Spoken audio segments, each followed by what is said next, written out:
ओ बल्ले बल्ले, और शावा शावा, आज तो हमारे बड़े भैया की शादी है। ये चलो चलो सब लोग बारात लेकर जल्दी चलो, मैं जल्दी से अपनी गोपी भाभी को घर पर लाना चाहता हूँ। अरे हाँ हाँ चल रहे हैं ना मोहित, तू नाच। बच्चों, आज तुम्हारे बड़े भैया की शादी है, खूब नाचो कूदो। तुम्हारी भाभी आने वाली है, बारात में मजा नहीं आ रहा। हाँ हाँ माँ, काजल तो तैयार है ना? हाँ जी। है छोटे छोटे भाइयों के बड़े भैया, आज बनेंगे किसी के सैया। ढोल बजे बजे शहनाइयाँ, झूम कर आई मंगल घड़ियाँ। सभी नाचने लगते हैं और छोटा सा मोहित भी अपने भाई की शादी में खूब नाचता है। जब मेरे भाई बहन सब मुझसे इतना प्यार करते हैं तो अपनी भाभी से कितने प्यार करेंगे। बस सब अच्छा हो। और फिर नाचते गाते बारात शादी के मंडप तक पहुंच जाती है, जहां धूमधाम से शौर्य की शादी गोपी से हो जाती है। और घर में छोटे छोटे नंद देवर उसका बहुत अच्छे से गृह प्रवेश करते हैं, उस पर फूल बरसाते हैं। भाभी भाभी गोपी भाभी, आप मुझे जानती है, मैं आपका सबसे छोटा प्यारा देवर मोहित। हाँ मोहित, मैं तुम्हें अच्छे से जानती हूँ, तुम तो इस घर के लाडले हो और अब से मेरे भी लाडले हो। ये सुनते ही गोपी अपने छोटे देवर को गले लगा लेती है। अरे रे भाभी, आपने अपने देवर को तो गले लगा लिया, पर दोनों नंदों को भूल गई। अरे ऐसे कैसे भूल जाओ, मैं तुम दोनों को। आओ राधा, काजल। बड़ी बहू के आते ही कैसे हमारे बच्चों पर प्यार छिड़क रही है। इसे अपने घर की लक्ष्मी बनाना हमारे लिए बहुत अच्छा साबित हुआ। देखना, ये हमारे घर को जोड़ कर रखेगी। हाँ बिल्कुल ठीक कहते हो बहू। चलो अब घर में आ जाओ, ये तीनों बंदर तो तुमसे ऐसे ही लिपटे चिपके रहेंगे। गृह प्रवेश हो जाता है और अब धीरे धीरे गोपी अपने ससुराल की जिम्मेदारी अच्छे से संभालती है और अपने छोटे छोटे नंद देवर को बच्चों की तरह प्यार कर उनका ख्याल रखती है। दोनों हाथ में नाश्ता लिए गोपी आती है और अपने हाथ से तीनों नंद और देवर को बिठाकर खिलाती है। चलो चलो जल्दी जल्दी मेरे हाथ से खाना खाओ, फिर मैं तुम्हारे लिए और आलू के पराठे लेकर आऊंगी। और हाँ, शाम को मैगी बना कर खिलाऊंगी। सच्ची भाभी? ये मैं तो मैगी खाऊंगा। भाभी आप सच में ना बहुत अच्छा खाना बनाती है, बिल्कुल माँ की तरह, और ख्याल भी आप ऐसा ही रखती है। हाँ भाभी, अब से हम तीनों आपको भाभी माँ कहेंगे। सच में?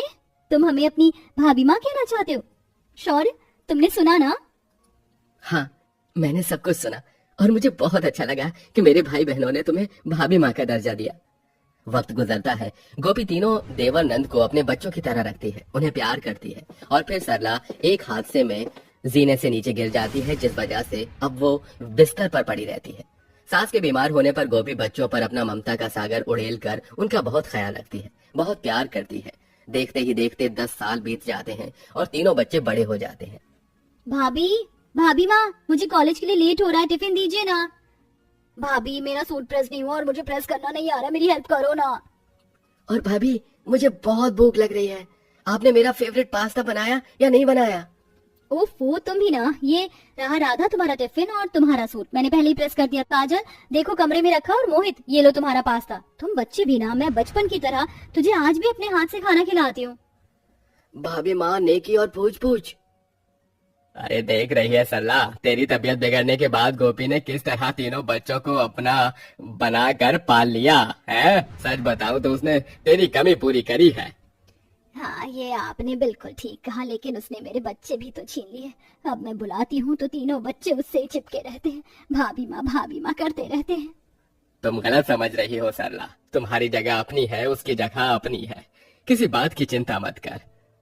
रात का समय, माँ, मैं, गोपी और मेरे तीनों भाई बहन हम सब बाहर जा रहे हैं आइसक्रीम खाने, और फिर बाजार का भी सामान लाना है, तो हम जाएं? हाँ जाओ। फिर पांचों जने बाहर जाकर आइसक्रीम खा रहे होते हैं तो 2 रिश्तेदार मिल जाते हैं।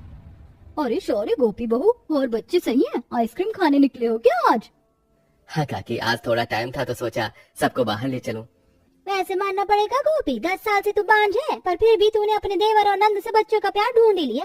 जब देखो तब उन्हें कभी आइसक्रीम खिलाएगी, कभी उनका छोटा मोटा काम करके उनसे भाभी माँ करवाती रहेगी। तूने बेचारी अपनी सास के बच्चे भी छीन लिए और बांझ रहकर किसी को भी इस घर के चिराग की खुशी नहीं दी। काकी बस कीजिए, मैं अपने देवर और नंद के साथ कैसे भी रहूं, इससे आपका कोई लेना देना नहीं है। और ऐसा कुछ भी नहीं है कि मैंने अपनी माँ जी के बच्चे छीन लिए। रहने दे, तू बांझ है और कितना इस बात को छुपाएगी। ए काकी, मेरी भाभी माँ के बारे में एक शब्द और मत निकालना। उनके कोई बच्चे हो ना हो, हम तीनों उनके बच्चे जरूर हैं। यही तो मैं कहना चाहती हूँ, लेकिन अपना खून अपना बच्चा तो अपना ही होता है। काकी बहुत हो गया, अब जाओ। भाभी माँ आप शांत हो जाइए, इन लोगों की बातों को मत सुनिए। हाँ भाभी माँ। उस टाइम सब लोग घर पर वापस आ जाते हैं तो पड़ोसन सरला को सुनाती है और सरला गुस्से में गोपी को सुना देती है। क्यों री, आखिर तूने मेरे साथ ऐसा क्यों किया? तुम लोग आजकल के ज्यादा ही मॉडर्न हो गए हो। तूने मुझे दादी बनने की खुशी क्यों नहीं दी? तुझे सब बांझ बोल रहे मेरे बच्चे छीन लिए, इसीलिए तू बच्चे नहीं करना चाहती ना? अरे मेरे शौर्य के बारे में तो सोच। माँ जी मैं बांझ नहीं हूँ, कैसे आपको बताऊं? माँ जी मुझे ये सब मत कहिए, मैं आपको इस घर के चिराग की खुशी जरूर दूंगी, ये मेरा वादा है। गोपी अपने कमरे में बहुत रोती रहती है तो शौर्य उसे समझाता है। गोपी तुम किसी की बात मत सुनो, क्योंकि जो असल बात है वो हम तो जानते ही हैं। हाँ सॉरी, मुझे सब पता है। तुम जानते हो ना हमने ये सब क्यों किया, लेकिन अब वक्त आ गया कि माँ जी को उनके पोते या पोती की खुशी दी जाए। मैं और ताने नहीं सुन सकती। ठीक है। समय गुजरता है, गोपी और शौर्य अपने बच्चों के लिए प्लान करते हैं और एक दिन गोपी की तबीयत खराब हो जाती है।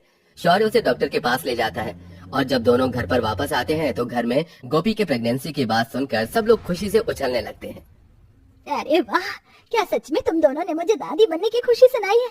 आखिरकार इस घर में 10 साल बाद मेरी इकलौती बहू माँ बनने वाली है। मैं बहुत खुश हूँ। हे शौर्य के पापा, ढोल नगाड़े बजवा दो और तुम दोनों सुन लो। तुम्हें अपनी भाभी का बहुत ख्याल रखना जितना उन्होंने तुम्हारा रखा है।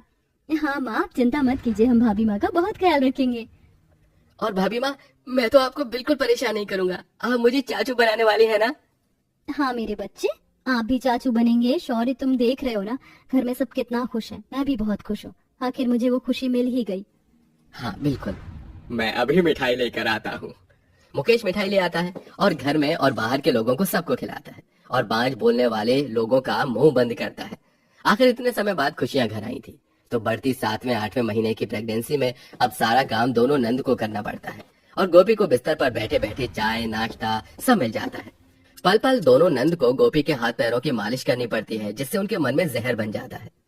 ए राधा और काजल, तुम दोनों फोन में क्या चला रही हो? जाओ अपनी भाभी के लिए गोलगप्पे बना दो और राधा तू उसके पैरों की मालिश कर दे। बस करो माँ, बहुत हो गया। वो प्रेग्नेंट क्या हो गई है? आपने तो उनको अपने सर पर बिठा लिया। और नहीं करना मुझे, मैं नौकरानी नहीं हूँ उनकी। मुझे भी कोई काम नहीं करना। ये भाभी है, हमने इनको भाभी माँ क्या बोल दिया? ये तो सर पर ही चढ़ गई है। सारा काम बिस्तर पर करके दो इन्हें। क्या हो गया है? इतने सालों बाद इस घर में खुशी आ गई है, तुम दोनों काम कर लोगी तो क्या हो जाएगा? उसने भी तो तुम्हें प्यार से पाला है ना। हाँ तो भाभी ने प्रेग्नेंट होकर एहसान कर दिया क्या? इससे तो अच्छा कि वो कभी माँ ही नहीं बनती। राधा! ये सुनते ही शौर्य अपनी बहन के थप्पड़ मार देता है। बस कर, बहुत हो गया तेरा। तेरी हिम्मत कैसे हुई मेरी गोपी और उसके बच्चे के बारे में ऐसा कहने की? तू जानती भी है 10 साल उसने इंतजार किया है कि वो माँ बने, इस घर में सबको खुशियां दे। उसने जो तुम सब पर एहसान किया है ना, तुम्हें समझ नहीं आएगा। क्यों भैया, ऐसा क्या एहसान कर दिया? बांझ तो थी वो। मैं बताता हूँ। नहीं शौर्य, रुक जाइए, किसी को कुछ भी मत बताओ। तुम लोग हमसे क्या बात छुपा रहे हो? बता शौर्य, बता मुझे। मैं बताता हूँ माँ। उस दिन जब आप जीने से गिर गई थी तो हॉस्पिटल से लाने के बाद मुझसे तीनों आकर लिपट कर बहुत रो रहे थे। माँ उठो ना। भैया भाभी, माँ देखो ना, माँ को क्या हो गया है? हाँ भैया देखो। तुम चिंता मत करो, माँ जल्दी ठीक हो जाएगी, लेकिन 2-3 महीने कोमा में रहेगी। सिर पर चोट लगी है।